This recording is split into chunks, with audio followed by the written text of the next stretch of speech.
관찰과 대화가 중요하겠죠. 근데 이거 의외로 사람들이 그렇게 열심히 안 합니다. 왜냐하면 어떻게 보면 사람이라는 게 다 비슷한 거 아니야? 이런 생각을 하시는 경우도 있고요. 또 하나는 누군가를 그렇게 열심히 관찰하는 건 왠지 막 주대려는 것 같고 너무 열심히 살려는 거 아니야? 그렇게까지 열심히 살 필요가? 이런 식으로 생각할 수도 있고, 아니 나에 대한 관심도 충분히 기울이기 힘든데 남한테 그렇게까지 관심을?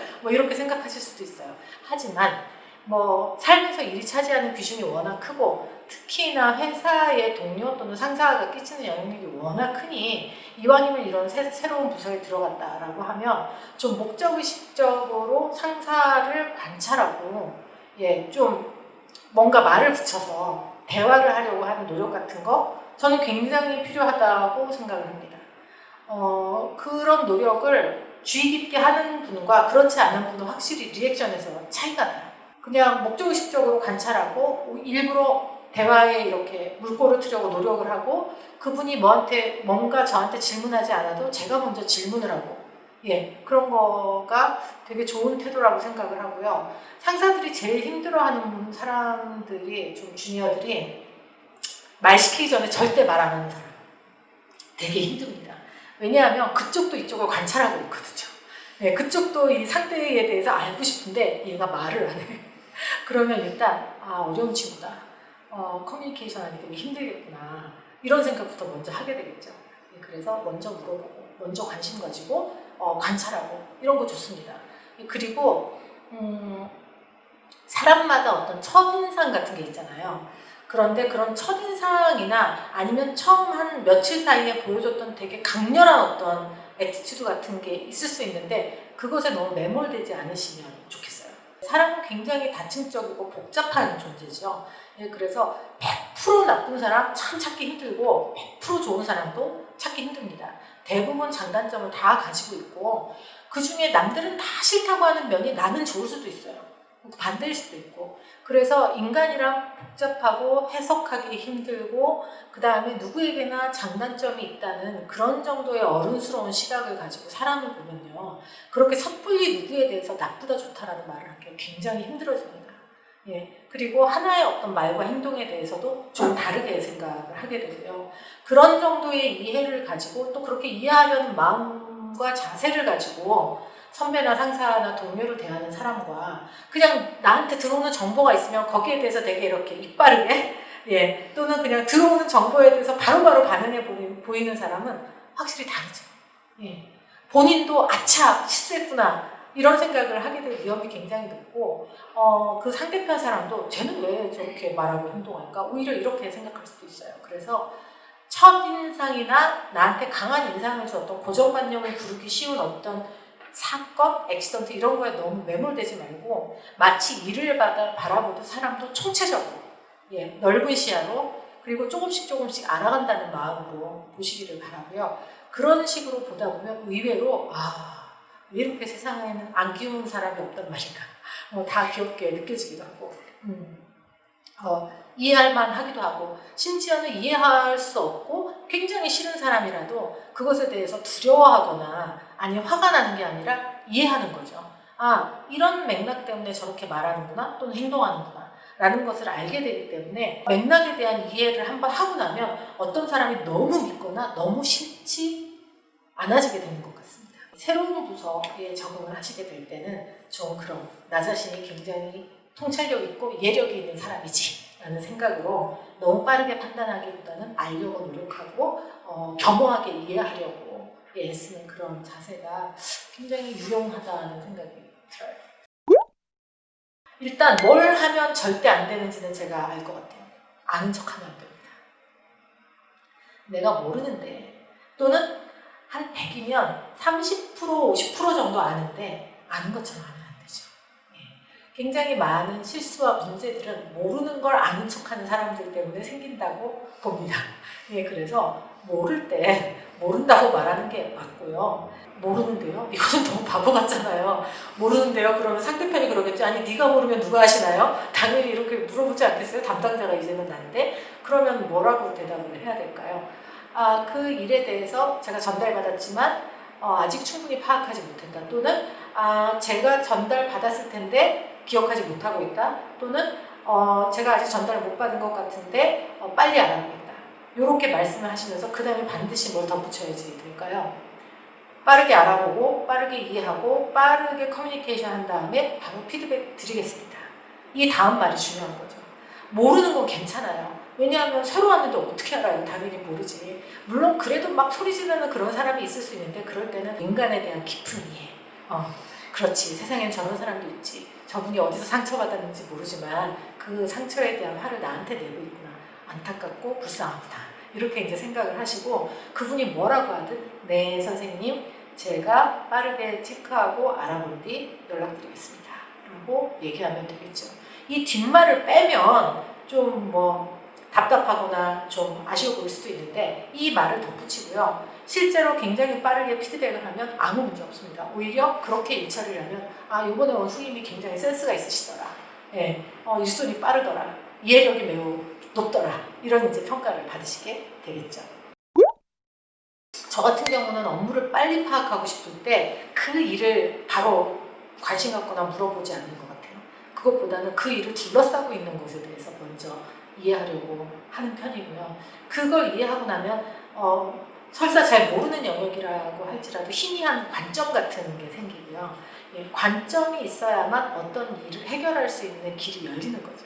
예, 그래서 제 생각에 어떤 새로운 업무를 굉장히 빠르게 알고 싶다면 그 업무의 본질에 대한 고민, 예, 그리고 그 일을 하는 사람들에 대한 고민, 이런 것들을 먼저 하는 것이 맞지 않을까.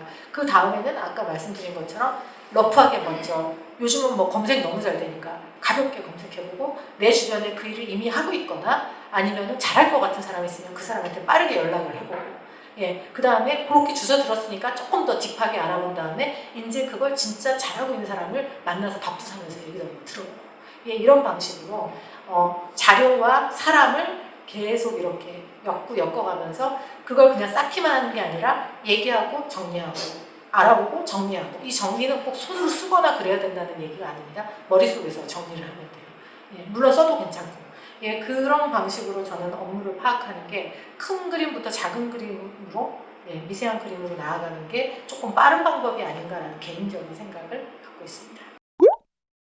다 아시다시피 일 잘한다고 소문난 친구는 모든 부서에서 다 데려가고 싶어 하죠. 모든 중요한 일을 다 그 친구한테 주고 싶어 해요. 근데 그런 방식의 또 그런 대상이 되는 사람은 사실 뭐 같은 기수 또는 뭐 같은 직급을 놓고 보면 한 3%? 5%? 뭐 많아봤자 10%, 10% 안 될 거예요. 5%? 굉장히 적은 숫자입니다. 나머지 사람들 같은 경우에는 그렇지 않아요. 왜냐하면 모든 사람이 다 나를 알기도 굉장히 힘들 뿐만 아니라 대부분의 사람들이 내가 뭘 원하고 하고 싶다는 얘기를 그렇게 열심히 안 합니다. 예, 그냥 대충 넘어가죠. 왜냐하면 그런 말 하나하나가 또 어떤 후폭풍을 불러올지 생각하면 막 생각만 해도 너무 피곤하고 이러니까 잘 안 해요. 그런데 그럴 때 용기를 내서 이제 체계적이고 전략적으로 그런 걸 하는 사람들이 있는 거죠. 예, 저도 사회생활 초기에는 그게 뭔지를 잘 몰랐고 그렇게 하는 분들을 보면 일단 너무 능력이 뛰어난 것 같기도 하고 막 그렇게까지 하고 싶지 않기도 하고 뭐 생각이 되게 많았어요. 근데 그거는 정말 저의 짧은 생각이었고 조금 연차가 쌓이고 보니까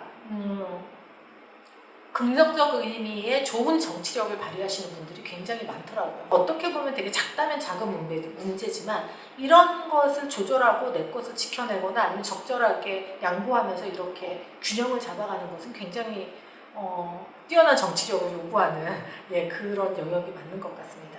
업무 영역이나 내 일에 대한 어떤 권한, 책임 이런 것들에 대해서 정리하는 그런 상황에서 힘을 발휘하려면요. 그날 그 순간 무슨 말을 하느냐보다는 그 전에 내가 어떻게 행동하고 말했느냐가 훨씬 중요한 것 같습니다. 예를 들어서 조직 내에서 이미 일정한 평판을 갖고 있고, 예, 일에 대해서나 아니면은 커뮤니케이션이나 아니면 인성에 대해서 일정한 평가를 받고 있는 분들은요, 그분이 조금 강하게 뭔가를 주장하거나 요구해도 신뢰를 얻을 가능성이 훨씬 더 높습니다. 예, 그리고 만약에 그런 분이 어떤 부분에 대해서 뭔가 양보를 하면 다른 사람들이 저 친구 정말 훌륭하구나, 저런 양보를 하다니 라고 생각을 할 겁니다. 근데 평소에 평판이 좀 관리가 안 되어 있잖아요. 그러면 뭔가 내가 조금만 강하게 요구해도 욕심 많다, 저렇게까지 성공하고 싶나, 이제 이런 얘기를 들어야지 되고, 또 반대로 또 제가 뭔가 양보를 해도 제가 저렇게 쉽게 뭔가 자기 걸 내놓을 사람이 아닌데 저렇게 하는 걸로 봐서 뭔가 뒤에 숨기고 있는 게 있어. 이런 의심을 받으면 엄청난 억울함을 느껴야 될 수도 있습니다. 그래서 평소의 평판관리, 이 사람이 문제를 해결하는 방식, 판단하는 방식, 그리고 어떤 일을 할 때 늘 어떤 선택을 해왔는가 이런 것들이 꽤 강하고 의미 있게 작용을 합니다. 그래서 그런 어떤 소소한 딜의 순간에 적어도 손해보지 않고 승리하거나 아니면은 평균적인 결과를 얻고 싶다면 그 당시에 무슨 말과 행동을 하느냐보다는 너무 원론적이지만 그 전에 내가 어떤 판단으로 어떤 행동을 해왔느냐가 훨씬 중요한 것 같습니다. 그래서 그 부분이 꽤 탄탄하게 잡혀 있으면 나머지는 그냥 받아들여지고 그렇게 된다는 생각이 들어요. 그러려면 평소에 다 부서에 있으신 분들하고도 좀 만나고요. 다른 팀이나 부서나 아니면은 뭐 다른 지사나 이런 데서는 무슨 일이 일어나고 있는지에 대해서도 좀 알아야지 되는 거죠. 근데 그게 이런 생각이 드는 거죠. 내가 지금 너무 피곤하기도 하고 저녁 때 시간도 별로 없고 이런데 꼭 내가 너무너무 가고 싶지도 않은 그 모임에 꼭 가거나 너무너무 만나고 싶지도 않은 저 사람을 꼭 만나야 되나? 그런 생각을 할 수도 있어요. 보통 그런 이렇게 만남의 자리는 점심 먹을 때 아니면은 뭐 저녁 먹을 때 이럴 때 그런 기회가 생기잖아요. 아니면 뭐 어떤 파트너나 아니면 다른 부서에 잠깐 일하러 갔는데 그때 커피나 한잔 하실래요? 또는 밥이나 같이 먹을까요? 점심시간인데 이런 얘기가 나올 때 거기에 응해야 이제 이런 기회들이 생기는 거거든요. 근데 내가 좀 피곤하거나 내가 이렇게까지 해야 되나 이런 생각이 들면 그걸 다 거절하게 됩니다. 그러면 소문이 나죠. 얘는 별로 다른 사람이랑 밥 별로 안 먹고 차 별로 안 마시는 사람이래. 그러면 제안이 들어오지 않겠죠. 그래서 너무 과하게 막 그런 어떤 관계망을 만들기 위해서 막 아픈 몸을 이끌고 막 너무 싫어서 죽겠는데 막 이를 악물며 그런 자리에 나갈 필요는 없지만 약간의 에너지를 쓰고 마음을 쓰고 정성을 들여서 다른 사람의 얘기를 듣고 그 팀과 그 사람의 처지와 상황에 대해서 이해할 수 있는 기회가 있다면 거기에 나의 시간과 돈과 에너지를 좀 쓰는 건 현명한 방법이라는 생각이 들고요.